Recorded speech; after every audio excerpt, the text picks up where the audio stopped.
Chapter 3 उपभोक्तावाद की संस्कृति।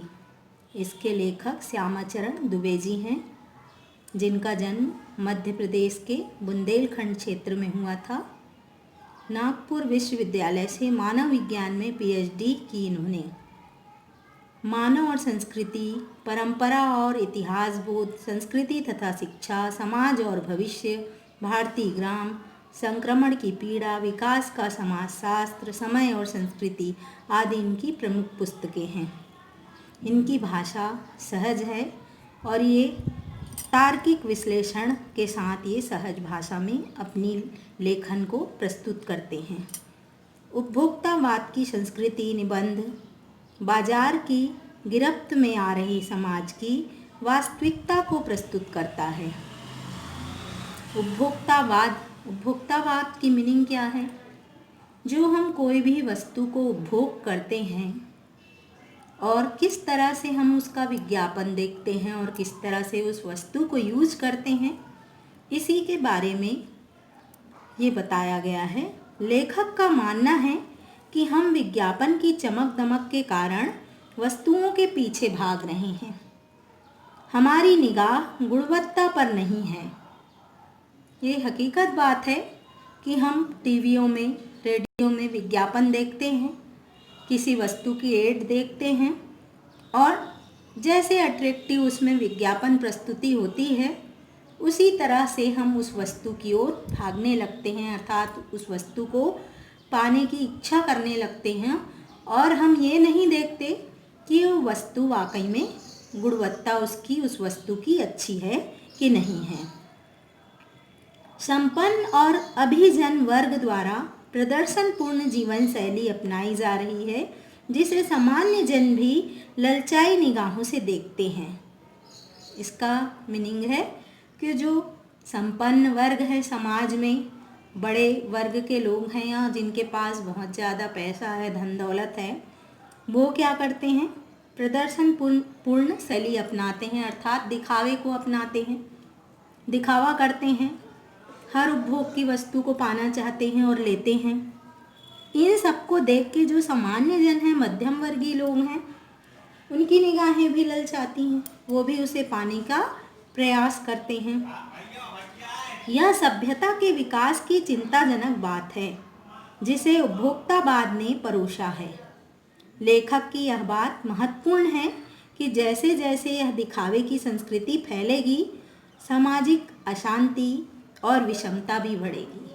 सही बात है कि हम दिखावे में उस विज्ञापन की ओर चले जाते हैं, उसके अट्रैक्टिव विज्ञापन को देखकर हम भी ललचा जाते हैं और जिससे अंधाधुन उन वस्तुओं का उपयोग होने लगा है जो हमारे जीवन के लिए हानिकारक हैं, लेकिन हम सब दिखावे के कारण उन वस्तुओं की ओर जा रहे हैं, उन वस्तुओं की ओर आकर्षित हो रहे हैं। धीरे धीरे सब कुछ बदल रहा है। एक नई जीवन शैली अपना वर्चस्व स्थापित कर रही है। मतलब जैसे जैसे धीरे धीरे समय चलते जा रहा है, आप खुद ही देखते हैं कि हमारी जीवन शैली निरंतर दिनों दिन बदलते जा रही है और एक नया ही जीवन शैली को हम अपना रहे हैं। चाहे वो आप पुराने ज़माने आदि मानव को देख लें, फिर हमारी जीवन शैली बदलते बदलते आज उस स्थिति में है कि हम एक नया जीवन दर्शन बनाना चाहते हैं और इसे ही कहते हैं उपभोक्तावाद का दर्शन। उत्पादन बढ़ाने पर जोर है चारों ओर। जो उत्पादक हैं, जो वस्तुएं बेचते हैं, वो चाहते हैं कि हमारा उत्पादन जोरों शोरों से बिके और उसको बढ़ाने के लिए वो हर संभव प्रयास करते हैं, उसको अट्रैक्टिव बनाने के लिए। आपके भोग के लिए है, आपके सुख के लिए है। सुख की व्याख्या बदल गई है। अब जैसे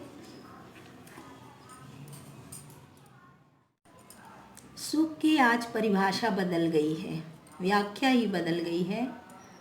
ये सही बात है। पहले लोग सुख के लिए मतलब जीते थे, लेकिन उन चीज़ों का ही उपयोग करते थे जो बहुत ज़रूरी है। पर आज आप देख रहे हैं, एग्जाम्पल के लिए देख लें, एक किचन में ही अब चटनी बांटने की प्रथा चली गई, मिक्सी आ गई, आटा मारने की प्रथा चली गई, अब आटा गूंदने की मशीन आ गई। मतलब कहने का ये मतलब है कि A to Z व्यक्ति हर चीज़ अपने शारीरिक परिश्रम ना करके ऐसे चीज़ों को यूज कर रहा है जिससे उसको बराबर तरीके से आसानी से वो वस्तु प्राप्त हो जाए। जाने अनजाने आज के माहौल में आपका चरित्र भी बदल रहा है और आप उत्पादन को समर्पित होते जा रहे हैं। जो भी नई नई वस्तुएं आ रही हैं, अंधाधुन आ रही हैं, और हम सब ये भी नहीं देख रहे हैं कि इन वस्तुओं से हमें हानि भी हो रही है। हम तो उस वस्तु को पाने का ही प्रयास कर रहे हैं, दिखावे में जा रहे हैं। विलासिता की सामग्रियों से बाजार भरा पड़ा है। विलासिता मतलब दिखावे से, विलासपूर्ण मतलब आरामदेह वस्तुओं से आज का पूरा बाजार फैला हुआ है, जो आपको लुभाने की जी तोड़ कोशिश में निरंतर लगी रहती है। हकीकत है, मार्केट में जितनी वस्तुएं आ रही हैं, बाजार में जितनी नई नई वस्तुएं आ रही हैं यूज करने के लिए, वो सारी ये चाहती हैं, वो कंपनियां वो चाहती हैं कि हम उन वस्तुओं का अधिक से अधिक उपयोग करें, अधिक से अधिक लोग उन वस्तुओं को उपयोग करें। उसके लिए वो हर प्रयास करती हैं, हर कोशिश को करते हैं कि हमारा वस्तु अट्रैक्टिव ढंग से प्रस्तुत की जाए। दैनिक जीवन में काम आने वाली वस्तुओं को ही लीजिए। टूथपेस्ट यह दांतों को मोती जैसा चमकीला बनाता है, या मुंह की दुर्गंध हटाता है, या मसूड़ों को मजबूत करता है, और यह पूर्ण सुरक्षा देता है। वह सब आपके जो 3-4 पेस्ट अलग करते हैं, किसी पेस्ट का मैजिक फार्मूला है, कोई बबूल या नीम के गुणों से भरपूर है, कोई ऋषि मुनियों द्वारा स्वीकृत है तथा मान्य है, वनस्पति और खनिज तत्वों के मिश्रण से बना है। जो चाहे चुन लीजिए। यदि पेस्ट अच्छा है तो ब्रश भी अच्छा होना चाहिए। आकार, रंग, बनावट, पहुँच और सफाई की क्षमता में अलग अलग एक से बढ़कर एक। मुंह की दुर्गंध से बचाने के लिए माउथ वॉश भी चाहिए। सूची और लंबी हो सकती है, पर जितनी चीज़ों की बिल काफ़ी बड़ा हो जाएगा, क्योंकि आप सब जानते हैं कि हम एक विलासिता का जीवन व्यतीत कर रहे हैं, और हमें हमारी लिस्ट, यदि हम बाज़ार में जाएं और उसकी लिस्ट बनाना चाहें तो असंख्य है, और इसकी लिस्ट बहुत लंबी बनेगी। बच्चों, आप जानते हैं आज टीवी और मोबाइलों में कितने विज्ञापन आ रहे हैं। जैसे साबुन का विज्ञापन ले लें या अपनी सौंदर्य सामग्री को ही ले लें, इसके दिखावे में हम इतना अंधाधुन उसका उपयोग कर रहे हैं कि हम उसको देख भी नहीं रहे कि हम किस ओर जा रहे हैं। यही एक उपभोक्तावाद संस्कृति कहलाती है, जो वस्तुओं के आकर्षण में इतने ज़्यादा अंधा हो गए हम कि उसको यूज करते करते हम अपनी हैसियत भी भूलते जा रहे हैं। आज महिलाओं को ही ले लीजिए, 30-40 हज़ार के उनके सौंदर्य सामग्री उनके कबर्ड में रखी रहती है, और उनको वो यूज़ करते हैं कि हमारा सौंदर्य अच्छा रहेगा, हम सुंदर दिखेंगे। परिधान की ओर जाइए आप, जगह जगह बुटीक खुल गए हैं, नए नए डिज़ाइन के परिधान आपको बाज़ार में देखने मिलेंगे।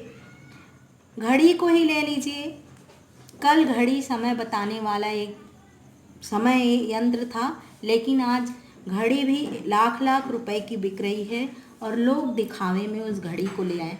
यदि पड़ोसी के घर में कुछ सामान आया है, कुछ वस्तु आई है, तो हमें भी वो वस्तु का उपयोग करना है, हमें भी दिखावे के लिए उस वस्तु को लाना है। ये हमारी सोच हो गई है, ये हमारा विचार हो गया है, और हम उस ओर दौड़ रहे हैं। आज तो अमेरिका और अन्य विदेशों में ये हो गया है कि मरने के बाद भी लोग बुकिंग करवा रहे हैं होटलों में, ऐसी जगह में जहां कब्र के आसपास हरी घास हो, मनचाहे फूल हो, और मंद ध्वनि में निरंतर संगीत चलता हो। कल भारत में भी यह संभव हो सकता है। अभी तो फिलहाल अमेरिका में है। प्रतिष्ठा के अनेक रूप होते जा रहे हैं, चाहे वे हंसी के पात्र क्यों ना बने, लेकिन हम उपभोक्तावाद समाज की ओर दौड़ रहे हैं और इस ललचाई निगाहों से हम उस दृष्टि की ओर देख रहे हैं जहां विज्ञापन की भाषा में यही राइट चॉइस बेबी है, अर्थात एक राइट इसमें हम उसको लेते जा रहे हैं, उनके विज्ञापनों में हम खोते जा रहे हैं और हम अपनी संस्कृति और परंपराओं को छोड़ते जा रहे हैं, उसका क्षरण होते जा रहा है, समाप्त होते जा रहा है। कड़वा सत्य तो यही है कि हम बौद्धिक दास्तां स्वीकार कर रहे हैं, अपनी बुद्धि के ओर दौड़ रहे हैं, जहां हमारा दिमाग दौड़ रहा है हम उसी ओर जा रहे हैं। आधुनिकता के झूठे प्रतिमान अपनाते जा रहे हैं, आधुनिकता की ओर अंधी प्रतिस्पर्धा में लगे हुए हैं। लेकिन हमारा ये लालच, हमारा ये मोह सम्मोहन पता नहीं कब तक छूटेगा और कब तक जाएगा। अंततः इस संस्कृति के फैलाव का परिणाम क्या होगा, एक गंभीर चिंता का विषय बना हुआ है। हमारे सीमित साधनों का घोर अपव्यय हो रहा है। जीवन की गुणवत्ता हो पिज़्ज़ा बर्गर से नहीं होती और ना ही कोल्ड ड्रिंकों से हमारा जीवन चलता है, बल्कि वो हमारे शारीरिक इसको नुकसान ही पहुंचाते हैं। जीवन स्तर का यह बढ़ता अंतर आक्रोश और अशांति को ही फैला रहा है, अशांति को ही जन्म दे रहा है।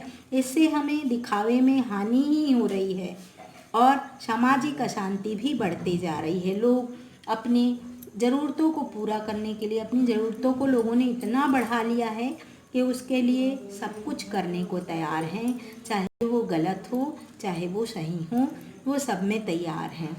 इस तरह मर्यादाएं टूट रही हैं, नैतिक मानदंड जो है ढीले पड़ रहे हैं और व्यक्ति स्वार्थी बनते जा रहा है। परोपकार की भावना उसके जीवन से जाते जा रही है, उसकी आकांक्षाएं, उसकी इच्छा असीमित हो रही है, आसमान छू रही है कि हमें भी सब कुछ करना है, हमें भी आगे बढ़ना है, लोगों के साथ हमें भी कदम से कदम मिलाना है।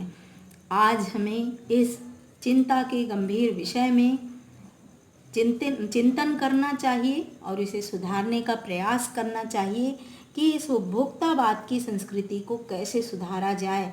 आज हमें गांधी जी के वाक्य को याद रखना चाहिए और हमें विवेकानंद जी के बातों को भी ध्यान रखना चाहिए। सादा जीवन, उच्च विचार के नियम को अपनाना चाहिए, तभी हमारी सामाजिक नींव जो है वो स्ट्रांग होगी। नहीं तो ये एक बड़ा खतरा है जो भविष्य के लिए एक बड़ी चुनौती है और इस चुनौती को हम सबको मिलके, उस चुनौती को स्वीकार करके हमें उसको सुधारने का प्रयास करना चाहिए। अपने जीवन के सुखों के अभिप्राय को समझना चाहिए कि आखिर हमारा आंतरिक सुख किसमें है। धन्यवाद स्टूडेंट।